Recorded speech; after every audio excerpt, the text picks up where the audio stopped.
ଆପଣମାନେ ସମସ୍ତଙ୍କୁ ନମସ୍କାର। ଆଜି ଆମେ ଜାଣିବା କାହାକୁ ମିଳିଲା କେଉଁ ବିଭାଗ। ଭାରତୀୟ ଜନତା ପାର୍ଟିର ସରକାର ଗଠନ ହୋଇଥିଲା 12 ତାରିଖରେ, ଆଉ 15 ତାରିଖରେ ବିଭାଗ ବଣ୍ଟନ ହୋଇଛି। ଆମର ମୁଖ୍ୟମନ୍ତ୍ରୀ ଯିଏ ଅଛନ୍ତି ଶ୍ରୀ ମୋହନ ଚରଣ ମାଝୀ, ଆଉ ଉପମୁଖ୍ୟମନ୍ତ୍ରୀ କନକ ବର୍ଦ୍ଧନ ସିଂ ଦେଓ। ଦୁଇ ଜଣ ଉପମୁଖ୍ୟମନ୍ତ୍ରୀ ଅଛନ୍ତି, କନକ ବର୍ଦ୍ଧନ ସିଂ ଦେଓ ଏବଂ ଶ୍ରୀମତୀ ପ୍ରଭାତୀ ପରିଡ଼ା।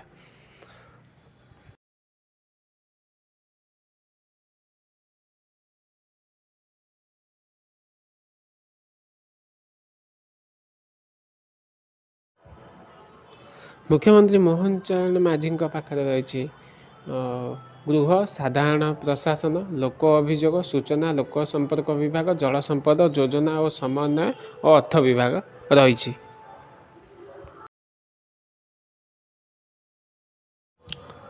ତାପରେ ଆସିଲା ଆମ ଉପମୁଖ୍ୟମନ୍ତ୍ରୀ କନକ ବର୍ଦ୍ଧନ ସିଂ ଦେଓ। ତାଙ୍କ ପାଖରେ ରହିଛି କୃଷି ଓ କୃଷକ ସଶକ୍ତିକରଣ ଏବଂ ଶକ୍ତି ବିଭାଗ କନକ ବର୍ଦ୍ଧନ ସିଂ ଦେଓଙ୍କ ପାଖରେ ରହିଛି।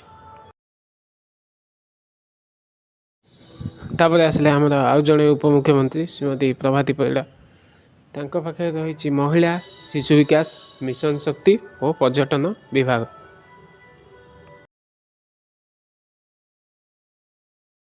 କ୍ୟାବିନେଟ୍ ମନ୍ତ୍ରୀ ରବି ନାରାୟଣଙ୍କୁ ଗ୍ରାମ୍ୟ ଉନ୍ନୟନ, ପଞ୍ଚାୟତିରାଜ ଓ ପାନୀୟ ଜଳ ବିଭାଗ ରହିଛି।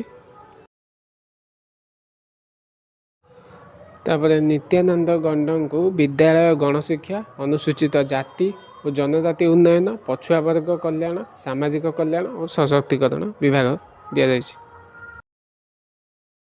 ତାପରେ ମନ୍ତ୍ରୀ କୃଷ୍ଣଚନ୍ଦ୍ର ପାତ୍ରଙ୍କୁ ଖାଦ୍ୟ ଯୋଗାଣ ଓ ଖାଉଟି କଲ୍ୟାଣ, ବିଜ୍ଞାନ ଓ ବୈଷୟିକ।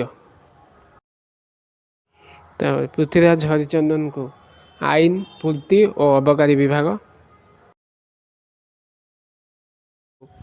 ସ୍ୱାସ୍ଥ୍ୟ ଓ ପରିବାର କଲ୍ୟାଣ, ସଂସଦୀୟ ବ୍ୟାପାର, ଇଲେକ୍ଟ୍ରୋନିକ୍ସ ଓ ସୂଚନା ପ୍ରଯୁକ୍ତି ବିଭାଗ। ବିଭୂତିଭୂଷଣ ଜେନାଙ୍କୁ ବାଣିଜ୍ୟ, ପରିବହନ, ଇସ୍ପାତ ଓ ଖଣି ବିଭାଗ ମିଳିଛି। କୃଷ୍ଣଚନ୍ଦ୍ର ପାତ୍ରଙ୍କୁ ଗୃହ, ନଗର ଉନ୍ନୟନ, ସାଧାରଣ ଅଭିଯୋଗ ବିଭାଗ ମିଳିଛି। ଗଣେଶ ରାମ ସିଂ ଖୁଣ୍ଟିଆଙ୍କୁ ଜଙ୍ଗଲ, ପରିବେଶ ଓ ଜଳବାୟୁ ପରିବର୍ତ୍ତନ, ଶ୍ରମ ଓ ନିଯୁକ୍ତି, ରାଜ୍ୟ ବୀମା। ତାପରେ ମନ୍ତ୍ରୀ ସୂର୍ଯ୍ୟବଂଶୀ ସୁରଜଙ୍କୁ ଉଚ୍ଚଶିକ୍ଷା, କ୍ରୀଡ଼ା, ଯୁବ ବ୍ୟାପାର, ଓଡ଼ିଆ ଭାଷା, ସାହିତ୍ୟ ଓ ସଂସ୍କୃତି ବିଭାଗ ମିଳିଛି।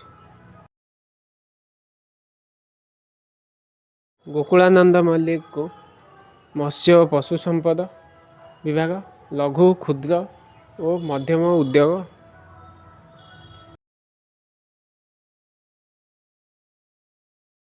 ତାପରେ ମନ୍ତ୍ରୀ ସମ୍ପଦ କୁମାର ସ୍ୱାଇଁଙ୍କୁ ଶିଳ୍ପ, ଦକ୍ଷତା ବିକାଶ ଓ ବୈଷୟିକ ଶିକ୍ଷା ବିଭାଗ ମିଳିଛି।